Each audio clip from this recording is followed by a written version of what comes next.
Hello and welcome to my channel. मैं एनाफ और BCom student. मैं आज आपके लिए बहुत ही इंटरेस्टिंग वीडियो लेके आई हूँ जिसके अंदर हम करेंगे एग्रीकल्चर इनकम। ये है एग्रीकल्चर इनकम टैक्स की यूनिट फर्स्ट में सेकंड चैप्टर। उसके पहले का जो चैप्टर था इंट्रोडक्शन एंड इम्पोर्टेंट डेफिनेशन, वो मैं पिछली वीडियोज़ में करवा चुकी हूँ। अगर आपने मेरी वो वीडियो नहीं देखी है तो आप जाके पहले वो देख सकते हैं। आज हम करेंगे एग्रीकल्चर इनकम। एग्रीकल्चर इनकम जो चैप्टर है उसके अंदर से जो आने वाले क्वेश्चन है, इंपॉर्टेंट क्वेश्चन जो एग्जाम के अंदर पूछे जाते हैं, उन क्वेश्चंस को आज हम आज की वीडियो में कवर करेंगे। तो आज की वीडियो में स्टार्ट करती हूँ। स्टार्ट करने से पहले मैं आपको एक बात बता दूं, अगर आपको और भी किसी सब्जेक्ट के नोट्स चाहिए जिनके आपको बुक मार्केट के अंदर अवेलेबल नहीं होती है तो आप मुझे कमेंट सेक्शन में बता सकते हैं, मैं आपको उसके नोट्स अवेलेबल करवाऊंगी। तो हम शुरू करते हैं एग्रीकल्चर इनकम। सबसे पहले एग्रीकल्चर इनकम क्या होती है, इसका introduction. As per section 2 subsection 1A, the income obtain from the agriculture activity is called agriculture income.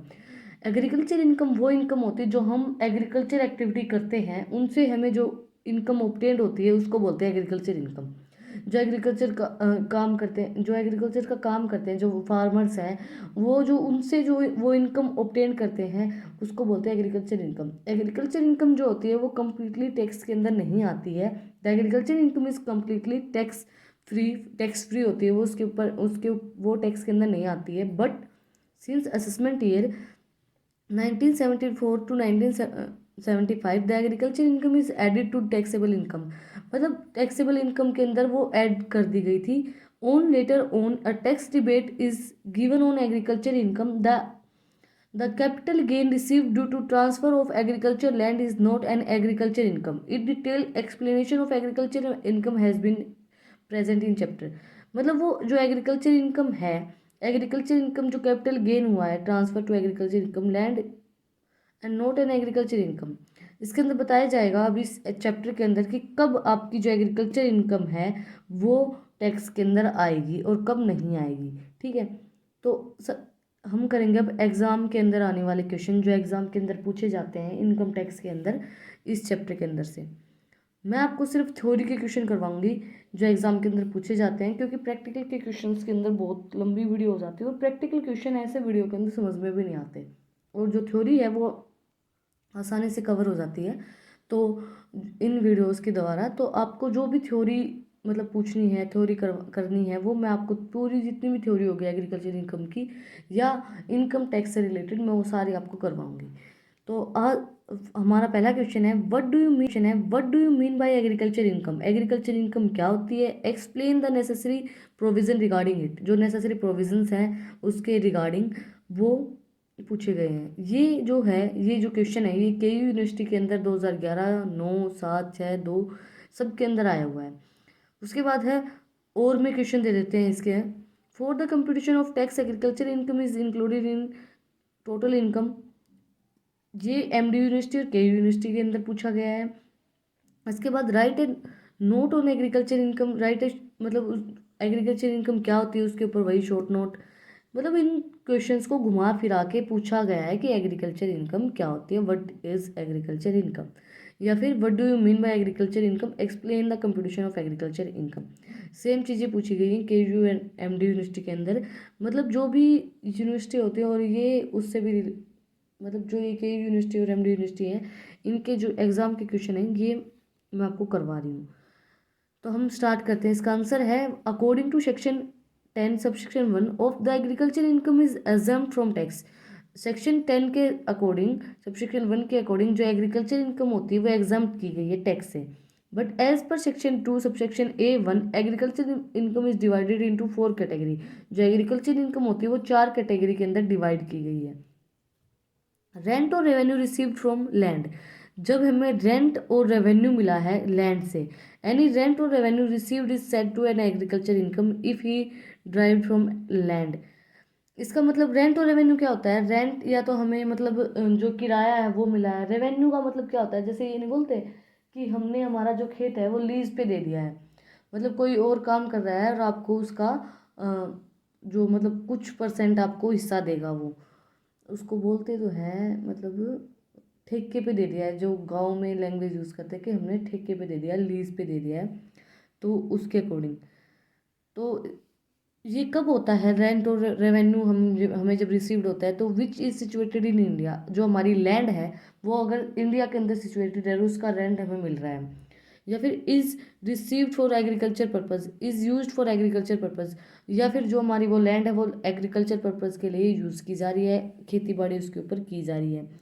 And income derived from such land bye agriculture, the performance of a cultivator or received by a land rent in kind of any such process ordinarily employed by him to render the produce reside or received by him fit for sale in the market। मतलब जो agriculture land से जो हमें income derived होती है, वो सब income इसके अंदर इंक्लूड होगी। सी पॉइंट है the sale of the produce raised by received by him in respect of which only the process mentioned above has been performed. मतलब जो हमें सेल हुई है प्रोड्यूस करने से, जो हमने प्रोड्यूस किया, जो हमने उगाया वहाँ पे, उससे जो हमें रिसीव हुई है वो भी हम इसके अंदर इंक्लूड करेंगे। इसके बाद है इनकम फ्रॉम फार्म हाउस, हमें कोई इनकम अर्न हुई है फार्म हाउस के, वो भी टैक्स के अंदर इंक्लूड होगी। Any income from house or building owned and occupied by receive of rent or by cultivator is said to be agriculture income if the given condition are satisfied। अगर ये given जो condition दे रखी हैं ये अगर satisfied होती हैं तो जो हमारी एग्रीकल्चर इनकम है उस पर टैक्स लगेगा। इनकम फ्रॉम फार्म हाउस का मतलब क्या होता है, जो हमारा घर होता है उससे अलग, या तो मतलब गांव में लगा लो कि खेत, या फिर जो सिटीज़ होती हैं उसके अंदर फार्म हाउस ले लिए जाते हैं, एक जगह ले ली जाती है जिसके अंदर वो लोग खेती बाड़ी करते हैं, जिनको शौक होता है खेती बाड़ी करने का, वो कुछ ना कुछ वहाँ पे उगाते रहते हैं। इसके बाद इसके अंदर कंडीशंस दे रखी हैं जो हमें इन चीज़ों को सेटिस्फाई करती है एग्रीकल्चर इनकम की। The building is own and occupied by the cultivator और रिसीवर ऑफ द रेंट, जो बिल्डिंग है वो अपनी खुद की है और ऑक्यूपाई की गई है कल्टीवेट करते हुए, उसका हमें रेंट रिसीव होता है। अगर वो बिल्डिंग, जैसे कोई बिल्डिंग है वो हमारी खुद की है और उसका हमें रेंट रिसीव हो रहा है, तो भी मतलब कोई फार्म हाउस है वो हमारा खुद का है और उसको हमने रेंट पे दे रखा है, तो वो रेंट रिसीव होता है, वो टैक्स के अंदर आएगा। The building is situated on or in the immediate vicinity of the land. The land is used in dwelling house, store house और अदर मतलब जो लैंड है वो कल्टीवेटर के लिए यूज़ हो रहा है या स्टोर हाउस के, मतलब जो अपनी जो लैंड है जो वेयर हाउस के लिए, स्टोर हाउस के लिए, जो जैसे अनाज होता है उसको स्टोर कर रखने के लिए काम आ रहा है आपका जो लैंड है, तो वो सब चीज़ें इसके अंदर इंक्लूड होंगी। इसके बाद है वो जो लैंड है उसका जो रेंट मिलता है वो भी टैक्स के अंदर इंक्लूड होगा। The land is either associate to the land revenue in India और subject to the local rate associate and calculated by the officer of the government. अगर जो लैंड है वो रेवेन्यू है उसका इंडिया के अंदर है, वो आपकी लैंड भी इंडिया के अंदर है, तो जो गवर्नमेंट ऑफिसर है वो कलेक्ट करेंगे जो भी रेट होता है लोकल रेट उसके ऊपर। उसके बाद if the land revenue is total tax, local tax is not payable on such land, the land is situated on non urban area.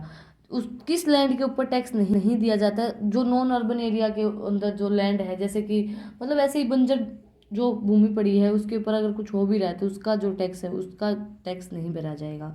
The land is situated within municipality और cantonment board judiciary has be population of less than, अगर containment zone के अंदर आता है और जिसकी population है वो 10,000 से नीचे है तो भी उसको वो उस तो भी उसको टैक्स नहीं देना पड़ेगा। The firm building is not situated with in the area specified below, the income derive from such land shall be agriculture income.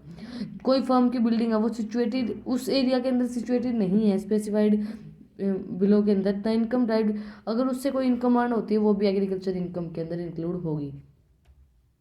इसके बाद the land is not situated in area with in the distance measured, वो जो land जो हम ऐसे area के अंदर है जिसका हम डिस्टेंस मेजर नहीं कर सकते, not being more than 2 kilometre the local limit and which has population more than 10,000 but not exceeding 1 lakh, जो 2 किलोमीटर से ज़्यादा ना हो और जो लोकल लिमिट होती है जो उसकी पॉपुलेशन वो 10,000 से ज़्यादा ना हो, एक्सीड ना हो, और 10,000 मतलब 10,000 पॉपुलेशन मोर देन 10,000 से ज़्यादा हो और 1 लाख से कम हो, तो वो भी एग्रीकल्चर इनकम के अंदर, मतलब जो कौन सा एरिया एग्रीकल्चर के लैंड के अंदर आता है।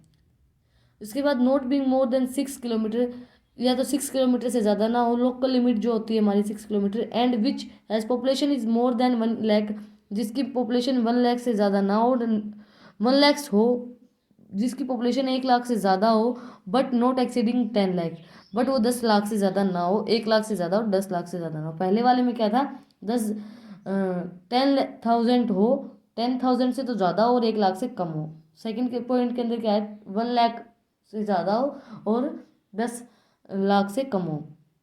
इसके बाद है जब मतलब 2 किलोमीटर में, तो 2 किलोमीटर जब लोकल लिमिट थी तो हमारी थी 10,000 से ज़्यादा और 1 लाख से कम। जब 6 किलोमीटर लोकल लिमिट हो गई तो हमारी थी 1 लाख से ज़्यादा और 10 लाख से कम। अब जब हमारी 8 किलोमीटर हो जाएगी लोकल लिमिट तो हमारी जो होगी which from the local limit and which has population more than 10 lakh, जो 10 लाख से पॉपुलेशन ज़्यादा हो वो। इसके बाद है income from growing plant in nursery, जो हमने इनकम अर्न की है नर्सरी के अंदर प्लांट ग्रो करके। जो नर्सरीज होती है हम देखते हैं जहाँ से हम पेड़ पौधे लेके आते हैं, उनसे जो हमें इनकम होती है।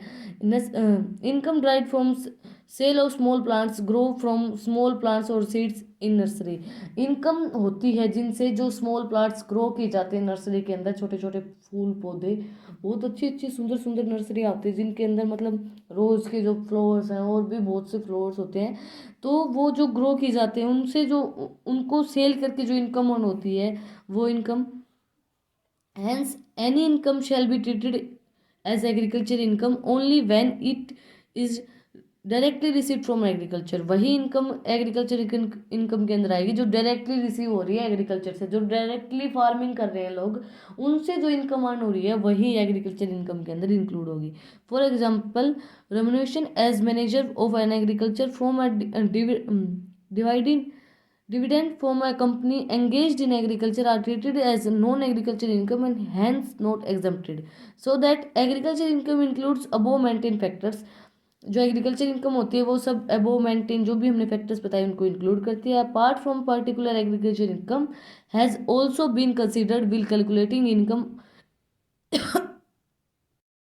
Sorry calculating Considering calculating income from agriculture, partially agriculture income has been explained in question number 2. जो एग्रीकल्चर इनकम होती है पार्सली, वो जो क्वेश्चन सेकंड है उसके अंदर एक्सप्लेन की गई है। वो क्वेश्चन सेकंड मैं आपको अगली वीडियो के अंदर करवाऊंगी क्योंकि ये वीडियो बहुत ज़्यादा लंबी हो गई है। अगर आपको मेरी वीडियो पसंद आए तो इसको लाइक करें, शेयर करें, सब्सक्राइब करें। और अगर आपको कोई डाउट हो तो मुझे कमेंट सेक्शन में पूछ सकते हैं। और अगर आपको और भी किसी सब्जेक्ट के नोट्स चाहिए जिनको आपकी बुक मार्केट के अंदर अवेलेबल नहीं होते तो वो भी मुझे आप कमेंट सेक्शन में बता सकते हैं।